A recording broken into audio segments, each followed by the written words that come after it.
감사합니다. 오늘 하나님께서 우리에게 주시는 말씀은 사무엘상 27장 말씀입니다.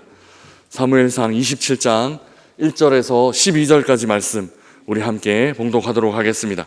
사무엘상 27장 1절에서 12절까지 말씀 우리 함께 봉독하겠습니다. 이것은 하나님의 말씀입니다. 다윗이 그 마음에 생각하기를 내가 후일에는 사울의 손에 붙잡히리니 블레셋 사람들의 땅으로 피하여 들어가는 것이 좋으리로다. 사울이 이스라엘 온 영토 내에서 다시 나를 찾다가 단념하리니 내가 그의 손에서 벗어나리라 하고, 다윗이 일어나 함께 있는 사람 600명과 더불어 가드 왕 마옥의 아들 아기스에게로 건너가니라. 다윗과 그의 사람들이 저마다 가족을 거느리고 가드에서 아기스와 동거하였는데, 다윗이 그의 두 아내 이스라엘 여자 아히노암과 나발의 아내였던 갈멜 여자 아비가일과 함께 하였더니, 다윗이 가드에 도망한 것을 어떤 사람이 사울에게 전하매 사울이 다시는 그를 수색하지 아니하니라. 다윗이 아기스에게 이르되 바라건대 내가 당신께 은혜를 입었다면 지방 성읍 가운데 한 곳을 내게 주어 내가 살게 하소서. 당신의 종이 어찌 당신과 함께 왕도에 살리까 하니, 아기스가 그날에 시글락을 그에게 주었으므로 시글락이 오늘까지 유다 왕에게 속하니라. 다윗이 블레셋 사람의 지방에 산 날수는 1년 4개월이었더라.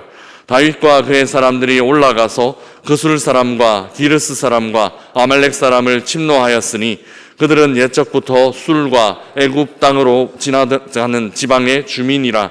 다윗이 그 땅을 쳐서 남녀를 살려두지 아니하고 양과 소와 나귀와 낙타와 의복을 빼앗아 가지고 돌아와 아기스에게 이르매, 아기스가 이르되 너희가 오늘은 누구를 침노하였느냐 하니, 다윗이 이르되 유다 네겝과 여라무엘 사람의 네겝과 겐 사람의 네겝이니이다 하였더라.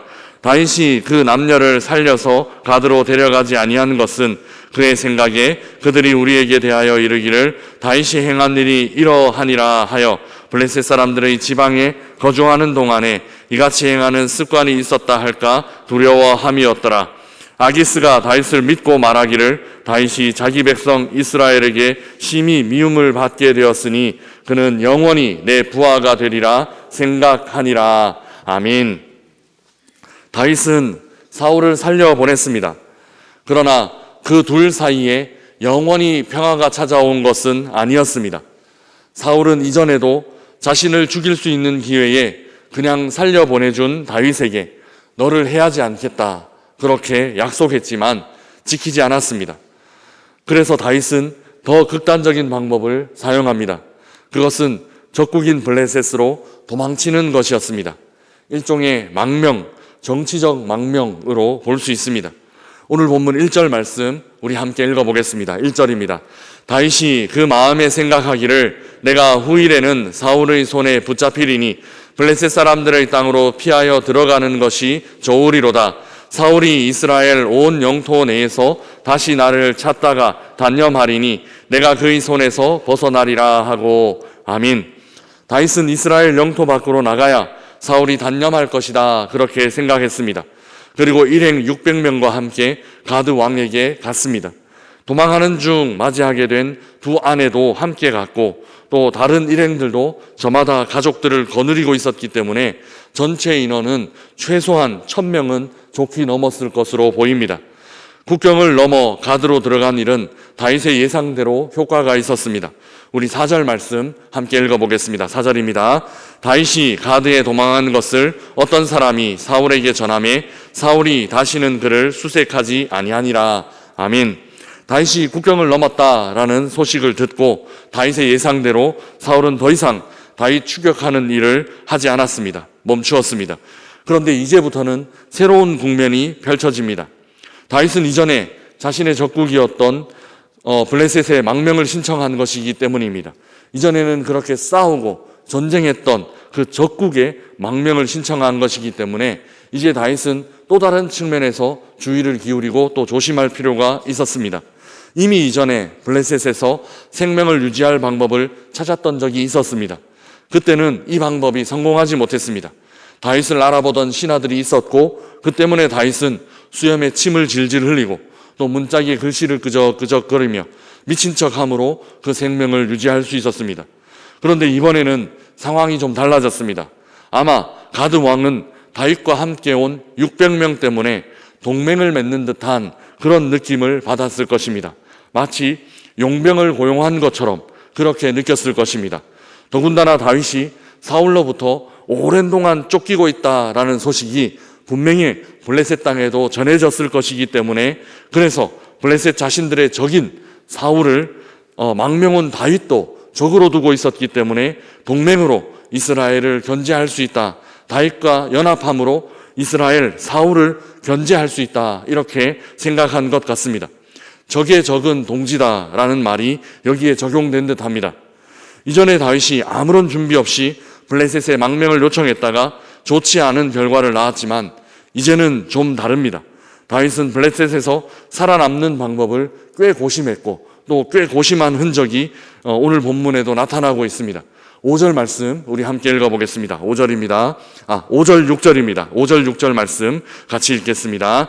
다윗이 아기스에게 이르되 바라건대 내가 당신께 은혜를 입었다면 지방 성읍 가운데 한 곳을 내게 주어 내가 살게 하소서. 당신의 종이 어찌 당신과 함께 왕도에 살리까 하니 아기스가 그날에 시글락을 그에게 주었으므로 시글락이 오늘까지 유다 왕에게 속하니라. 아민. 다윗은 가드 왕 아기스 옆에 가까이 오래 살게 되었을 경우 지금은 괜찮다 하더라도 금방 문제가 발생할 수 있다라고 생각하게 되었습니다. 그래서 자신은 종인데 왕인 당신과 어떻게 한 공간 안에 살겠습니까? 라는 겸손을 핑계로 지방의 성읍 한 곳에서 살겠습니다 라고 요청합니다. 이 요청을 아기스가 듣고 시글락을 다윗에게 주었습니다. 요셉이 총리가 되었을 때 야곱의 가족들이 이집트로 들어오게 된 장면과 굉장히 유사합니다. 요셉은 지혜를 내어 이집트 사람들과 야곱 가족이 뒤섞여 살지 않도록 고센에 야곱의 가족들을 살게 하는데, 이 분리 혹은 이 격리가 문화가 다른 민족과 한 나라에서 400년 긴 세월을 버틸 수 있게 했습니다. 다윗도 같은 국경 안에서 같은 지방 안에 있겠다라고 같은 국경 안에서 같은 지방 안에 있기가 어렵겠다라고 판단했고, 같은 국경 안에 있지만 다른 지방 안에 있겠다라고 요청한 것입니다. 출발은 굉장히 성공적이었습니다. 시글락에서 다윗 일행은 사울과도 멀어졌고 또 아기스로부터도 어느 정도 거리를 유지할 수 있었습니다. 이제부터는 이 거리를 어떻게 유지하며 살아가느냐 하는 것이 문제입니다. 아기스가 다윗을 무턱대고 신뢰하지는 않았을 것이기 때문입니다.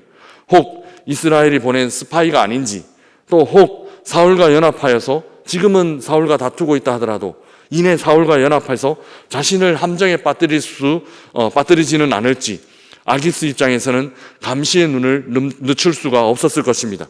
이제 이 감시와 의심을 피하기 위해 다윗이 지혜를 내었습니다. 그 지혜는 전쟁을 통해 성과를 내는 것입니다. 다윗은 이스라엘 남서부에 있는 종족과 전쟁을 했습니다. 여기서 남서부라는 말이 중요합니다. 지중해 해안 쪽, 남쪽 해안 쪽이라는 것입니다. 우리 8절 말씀 함께 읽어보겠습니다. 8절입니다. 다윗과 그의 사람들이 올라가서 구술 사람과 기르스 사람과 아말렉 사람을 침노하였으니 그들은 옛적부터 술과 애굽 땅으로 지나가는 지방의 주민이라. 아민. 다윗은 600명의 무리를 이끌고 이집트로 가는 길에 살고 있던 민족을 쳤습니다. 이들은 구술 사람, 기르스 사람, 그리고 아말렉 사람이었습니다. 이 민족들을 치고 난 후 다윗은 사람들은 다 진멸했고 남녀는 다 죽였고 그 전리품들, 가축들은 전리품으로 남겨서 아기스에게 보냈습니다. 그리고 살짝 거짓말을 합니다. 10절 말씀 함께 읽어보겠습니다. 10절입니다. 아기스에게 이르되 너희가 오늘은 누구를 침노하였느냐 하니 다윗이 이르되 유다 네겝과 여라무엘 사람의 네겝과 겐 사람의 네겝이니이다 하였더라. 아민. 아기스가 누구와 전쟁했는지 물었을 때 다윗은 그술과 기르스 그리고 아말렉이다라고 말하지 않았습니다. 남서쪽이라고 말하지 않고 유다 네겝, 여라무엘 사람의 네겝 그리고 겐 사람의 네겝이라고 대답했습니다. 네겝은 그 남쪽 지방이라고 번역할 수 있습니다. 남방 이렇게 번역할 수 있습니다. 브엘세바 남쪽에 있는 지역 정복이라고 생각할 수 있는데, 그러니 다윗이 실제로 쳤던 남서쪽 해안 쪽이 아니라 남동쪽, 그러니까 내륙 쪽에 있는 지역을 쳤다라고 아기스에게는 살짝 거짓말하고 있는 모습을 볼 수 있습니다. 어쨌든 여기서 중요한 것은 다윗이 어디를 쳤느냐 하면 유다를 쳤다, 이렇게 고백하고 있는 부분입니다. 나머지 두 종족도 이스라엘과 조약을 맺고 있거나 이스라엘과 우호적인 종족이었습니다. 증거는 없습니다. 왜냐하면 다윗은 진멸했기 때문입니다. 사람들은 다 진멸했기 때문에 증거는 없습니다. 다윗이 이 종족을 쳤다라는 말을 들은 아기스의 반응은 이랬습니다. 우리 마지막 12절 말씀 같이 읽어보겠습니다. 12절입니다. 아기스가 다윗을 믿고 말하기를 다윗이 자기 백성 이스라엘에게 심히 미움을 받게 되었으니 그는 영원히 내 부하가 되리라고 생각하니라. 아멘.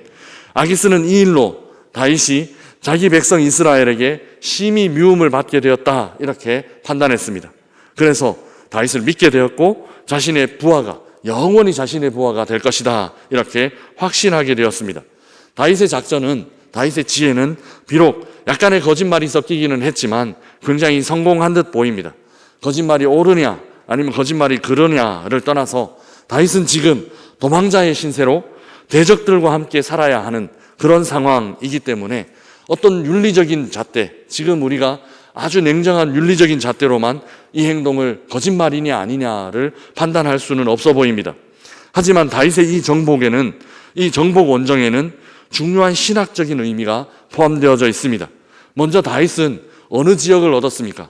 가드왕 아기스로부터 시글락이라는 지역을 얻었습니다. 이 시글락이라는 지역은 그 가나안 정복을 시작할 때 하나님께서 정복하라라고 알려주신 땅입니다. 그러니까 여호수아 이후에 사사기 시대를 거치면서 멈춰버렸던 이스라엘, 하나님께서 약속하신 땅을 차지하는 이 정복 전쟁을 다윗이 지금 비록 망명하여 있는, 지금 비록 도망자의 신세에 있는 다윗이 지금 그 하나님의 명령을 계속해서 지켜가고 있는 것입니다. 계속해서 순종해가고 있는 것입니다. 가나안 정복 전쟁이 계속해서 이어지고 있다라는 의미입니다. 여호수아서에서 시작된 가나안 정복은 어느 순간 힘을 잃고 적당히 타협하고 마는 그런 상황이 되었습니다. 여전히 몰아내지 못한 종족이 있었지만 이제 더 이상 그들을 진멸할 능력도 잃어버렸고 동기력도 잃어버렸고 열정도 잃어버린 그런 상황이었습니다. 그런데 이 중단된 가나안 정복 전쟁을 다윗이 지금 다시 이어가고 있다라는 것이죠. 이집트로 내려가고 있는 길에 살고 있던 세 종족은 하나님께서 반드시 진멸해라 라고 했던 그 민족들이었습니다. 다윗이 이를 신철했다라는 증거가 9절에 나타납니다. 9절 말씀 우리 함께 읽어보겠습니다. 다윗이 그 땅을 쳐서 남녀를 살려두지 아니하고 양과 소와 나귀와 낙타와 의복을 빼앗아 가지고 돌아와 아기스에게 이르매. 아멘. 이 전쟁의 모습을 보니 무엇이 생각나십니까? 진멸하였다라는 모습을 보니 무엇이 생각나십니까? 가나안 정복 전쟁을 할 때 하나님께서 명령하셨던 그 명령이 생각나지 않으십니까? 여리고는 완전히 진멸하게 하셨고 또 다른 성들은 사람들만 진멸하게 하셨습니다. 그리고 가축들과 재산들은 누릴 수 있도록 허락하셨습니다. 이런 모습이 다윗의 이 전쟁에서 나타나고 있는 겁니다. 시글락을 차지하는 모습에서, 그리고 남쪽에 있는 세 종족을 물리친 모습에서 다윗은 지금 하나님께서 약속하신 땅들을 취하는 정복 전쟁을 이어가고 있는 것입니다. 가나안 정복을 시작하면서 하나님께서 명령하신 그대로 지금 다윗은 실행하고 있고 실천하고 있는 것입니다. 사람들은 포기했고 또 잊어버렸지만 여전히 다윗 마음 안에는 하나님의 말씀이 살아있었던 것입니다. 비록 도망자의 신세로 적국의 망명에서 목숨을 겨우 유지하고 있는 그런 신세가 되었지만 다윗은 하나님의 명령을, 하나님의 약속을 실행하고 있는 사람이었습니다. 사랑하는 여러분, 그런데 이 부분에서 사울과 다윗의 결정적인 차이가 발생합니다. 아말렉과의 전쟁, 사무엘상에 있는 아말렉과의 전쟁을 기억하십니까? 사무엘상 15장에서 사울은 이 전쟁에서 실패합니다. 정확하게 이 전쟁 자체는 이겼습니다. 아말렉과의 전쟁 자체는 이겼습니다. 그런데 무엇에 실패하는가 하면 하나님의 말씀에 순종하는, 하나님의 명령에 순종하는 이 일에 실패합니다. 그 실패는 아각을 살려두고 진멸하지 않은 것입니다. 그런데 이 명령을 다윗이 순종했습니다. 하나님께서 약속하신 영토를 정복하고 비록 짐승들은 아기스에게 전리품으로 바치기 위해 가져왔지만 사울이 순종하지 않은 진멸에 대한 명령을 순종함으로 다윗은 지금 왕으로서의 자격을 자신이 누리고 얻어가고 있는 것입니다. 사랑하는 명산의 가족 여러분, 도망자로 살아도 왕의 자녀처럼 사는 사람이 있는가 하면 왕으로 살아도 비루한 사람처럼 사는 사람들이 있습니다. 결국 이 차이는 말씀에 대한 자세에서 나옵니다. 하나님의 말씀을 따라 살면 어디서 무엇을 하든지 우리는 왕의 자녀로 살아가게 됩니다. 그러나 하나님의 말씀을 무시하고 내 뜻대로 내 마음대로 살아가게 되면 공허하고 의미 없는 삶을 살 수밖에 없습니다. 아무것도 할 수 없다고 여겨지는 도망자의 삶, 아무것도 할 수 없다고 여겨지는 그 망명자의 다윗이 가나안 정복과 같은 말씀, 그 한동안 끊어졌던 그 말씀을 이어가고 있다라는 것이 오늘 본문에서 우리에게 주시는 귀한 교훈입니다. 오늘 우리가 살아가는 모든 삶의 자리에서 이처럼 하나님의 뜻을 이루어가며 사시기를 주님의 이름으로 축복합니다. 그래서 하나님의 약속이, 그 하나님의 귀한 약속이 우리를 통하여서 성취되고 이루어지는 오늘 하루에 그 하나님의 의미로 충만하게 되는 삶을 누리며 살게 되시기를 주님의 이름으로 축복합니다.